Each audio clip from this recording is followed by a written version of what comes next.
narito na naman tayo para sa isang napaka-sweet, nakakapanabik at sobrang trending na love story nila Kalingap Jomar at Carla. Ay aking makilala. Para sa pagpapatuloy ng ating love story, ngayon ay sobrang importante ng vlog na ito dahil meron tayong malalaman na pinaka-importanting detalye sa love team ni Kalingap Jomar at Ate Carla.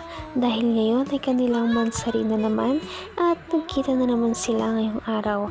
At sa kanilang pag-uusap, syempre, natural na pag-usapan na naman nila ang mga bagay-bagay sa kanilang buhay. Ngunit meron silang na-share na hindi nila sinasadyang i-share sa ating mga viewers nila.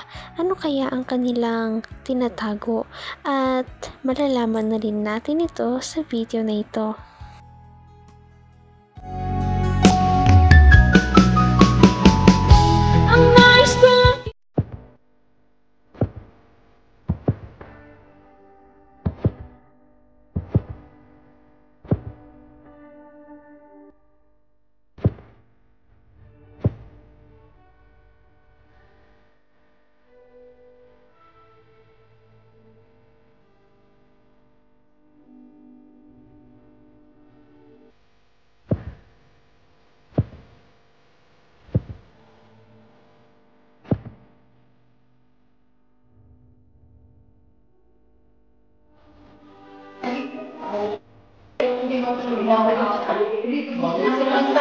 Hi, babe! Happy anniversary sa'yo. Asan Kalingap Angel? Huwag mo naman ang ano ko, regalo. Oops! Yun. And happy anniversary soon sa ating dalawa. Thank you. Thank you, Papa Jones. Papa Jones! Ba't Papa Jones? Yun. Namiss kita. Namiss kita dito sa vlog. Kasi lagi naman tayo nagkikita eh. Siyempre, namiss ko din po kayo dito sa vlog. Ay, grabe. Ang formal-formal naman natin. Hindi naman tayo ganito pag tayo lang eh. Ito pong maingay. Huwag makarinig. So, Ikaw po, ha? kamusta ka na? Kamusta na yung pabahay mo? Pabahay? Kung ano ako'y tanggap na, hindi ka rin nag-aalilangan pa. Ayun naman pala, kapag hindi daw nagpa-vlog ang Kalingap team ay nagkikita pala ang dalawang ito. Kaya naman natuwa ang mga viewers dahil hindi na lamang talaga ito pang vlog kundi parang pangtotohanan na talaga ang kanilang love team. Sana nga. Kamusta na yung pabahay mo? Pabahay? Ayos lang. Medyo hindi pa naman siya tapos pero hopefully pagbalik natin galing Thailand matapos na. Mabuo na. Tsaka invite kita ha sa ribbon cutting. Dapat andun ka. Sige po, kung walang pasok. Wala yung pasok. Gagawin natin talaga walang pasok. Kasi kailangan andun ka. Dapat andun ka sa ribbon cutting. Kasi achievement ko rin yun eh. Achievement natin talaga actually. So first pabahay ko yun. Dito sa Team Kalingap. So laking achievement yun. Kaya dapat talaga andun ka.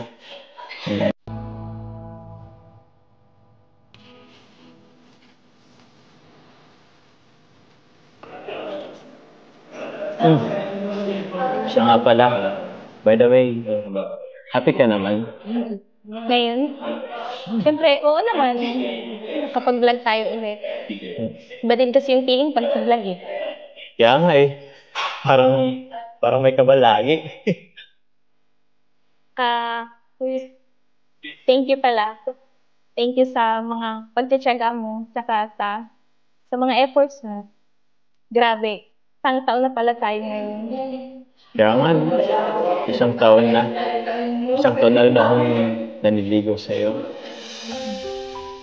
Naman ang bawat panaginip ko, ikaw lang ang tinig. Nakakatuwa naman ang mga naaabot ni Kalingap Jomar sa kanyang career at syempre hindi ito mangyayari kung wala ang kanyang ka-love team na si Ate Carla. At proud na proud din naman si Ate Carla sa kanyang mga naaabot. Kaya sana'y mapatuloy ang kanilang love team.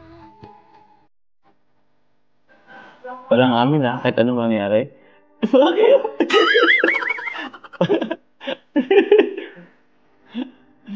Ayan mo lang sila. Basta, masaya tayo. Okay? By the way, lapit na yung Thailand natin Kompleto na bang mga gamit mo? Hindi pa nga po eh. Oo. Bibili po sana ako mamaya. Pwede Mamaya? po, samahan mo po. Sige. Anong bibili mo mamaya? Bili po ako ng maleta po. Maleta. Di ba may ginamit ka na dati? Maliit lang po yun. Maliit lang yun? Kailan po yung mas malaki? Sa bagay. Pangit naman kung magbibit-bit ka nun, ang laki-laki. Magtatensi ka. Sabay, andyan naman si Coffee malaki naman space na ni Coffee. Sige, samahan kita. Ano pa ba? Meron pa ba? Yun lang naman. May ibang gamit naman. May ibang gamit naman. Pwede ba kasi, di ka pa kasi nakasakay sa sa motor? Kay Choco? Bala ko sanang bilhan ka rin ng helmet. May helmet ka ba? Wala. Samahan mo na rin ako. Sabay na tayong bibili. Okay? Bilhan kita ng maleta. Sasamahan pala. Tapos bilhan kita ng helmet. Okay? Saan pa ba? Mga damit meron. Hanggang wakas ay tayo ng dalawa.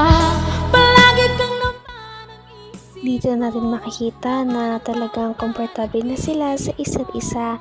Isasama pa ni Ate Carla si Kalingap Jomar sa pagbili ng kanyang maleta at ganun din naman si Kalingap Jomar kay Ate Carla. Nakakatuwa dahil bibilahan niya pa ito ng personal na helmet para naman ay maisakay niya si Ate Carla sa kanyang motor. Damit meron pa? Meron na po. Meron na? Di mo ba ako bibilhan? Wala akong damit Dami-dami mo po damit. Gusto ko naman galing sa'yo. Okay lang. Hindi, meron pa pala akong mga ibibigay sa'yo. Kaso andun sa sasakyan kay Coffee. Bigay ko na lang sa'yo mamaya. So ayun mga kalingap, and ayun pala may nagpapabigay po pala dito. From Tita Connie Sanchez, thank you so much po sa inyo. Ito sa Cruise Dining sa Thailand po. Travel namin sa Thailand. So malapit na po yun. Baka magkita-kita po tayo dyan, mga viewers in Thailand. Yan. Baka lang po. At ito po, nagbigay po siya ng 40,000 para sa mga, yun, sa Cruise Dining po. Thank you so much po. And ito naman, for Pure Health. Wow! Meron si Pure Health. From Tita Connie Sanchez. 10,000 and 20,000 allowance. Allowance. Ano to, Jen? Allowance sa Thailand? Oo. Ngayon. So, allowance nila sa Thailand. So, ito, bibigay ko ito sa kanila. Nasa Manila kami. Bibigay ko na po ito para hindi ko na po ito, hindi ko na ito bubuksan. Ito mismo. Tig 10,000 siguro sila dito. Allowance na nila ito sa Thailand. Ha? Hindi. 20K ba ito? Wala man, 10K yung tig 20,000 daw po silang dalawa. Grabe! Paangat na talaga ng paangat ang kanilang love team.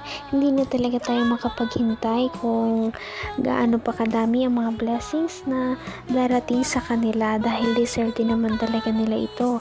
Sa ngayon ay abangan natin ang kanilang pagpunta sa Thailand dahil nalalapit na ito.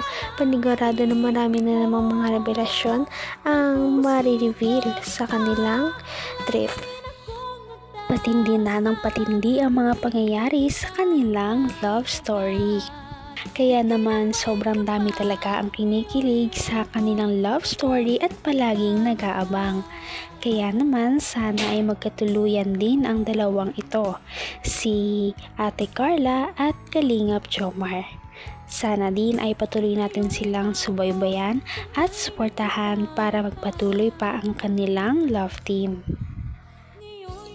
Paniguradong hindi lamang ito ang ating aabangan dahil marami pang mga susunod na kilig moments na mangyayari sa kanilang dalawa. Yun lamang at maraming salamat sa panonood. Bye!